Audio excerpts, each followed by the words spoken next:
அன்றைக்கு ஒரு நாள் அந்த நாட்டோட அரசன் தூங்கிக் கொண்டிருக்கிறாரு.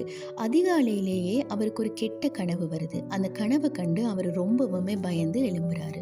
உடனே அவர் கண்ட கனவுக்கு என்ன அர்த்தம் அப்படின்னு தெரிஞ்சுக்கொள்ள ஒரு ஞானியை வரவழைக்கிறாரு. அந்த ஞானி கிட்ட தான் கண்ட கனவு என்ன, அதுக்கு அர்த்தம் என்ன அப்படின்னு சொல்லி கேட்கிறாரு.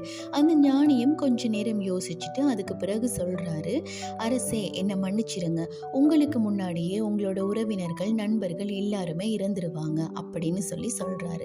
இதை கேட்ட அரசருக்கு ரொம்பவுமே கோபம் வருது. உடனே அந்த ஞானிக்கு சிறை தண்டனை கொடுத்துடுறாரு. ஆனாலும் இந்த அரசரோட மனசே கேட்கல. இன்னொரு ஞானியை வரவழைச்சு இந்த கனவுக்கு அர்த்தம் என்ன அப்படின்னு சொல்லி கேட்கிறாரு.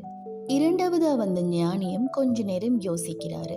அதுக்கு பிறகு அவர் அரசர்கிட்ட சொல்றாரு, அரசே உங்களுடைய உறவினர்கள் நண்பர்கள் எல்லாரை விடவும் நீங்க அதிக காலம் உயிர் வாழ்வீங்க அப்படின்னு சொல்லி சொல்றாரு.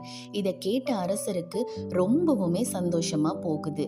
அந்த ஞானிக்கு பொற்காசுகளை பரிசா வழங்குறாரு. பார்த்தீங்களா, ரெண்டு ஞானிகளுமே சொன்னது ஒரே விஷயத்தை தான், ஆனால் பயன்படுத்தின வார்த்தைகள் வேற. சூழ்நிலைகளுக்கு ஏற்ற மாதிரி சரியாக பேசுவது எவ்வளவு முக்கியமாக இருக்குது. நம்ம பேசுகிற ஒவ்வொரு வார்த்தைகளும் ரொம்பவுமே முக்கியமானது. வேதவசனம் கூட இப்படியாக சொல்லுகிறது. சங்கீதம் 18ஆம் அதிகாரம் 30ஆம் வசனம், தேவனுடைய வழி உத்தமமானது, கர்த்தருடைய வசனம் புடமிடப்பட்டதும், தம்மை நம்புகிற அனைவருக்கும் அவர் கேடகமாயிருக்கிறார் என்பதாக.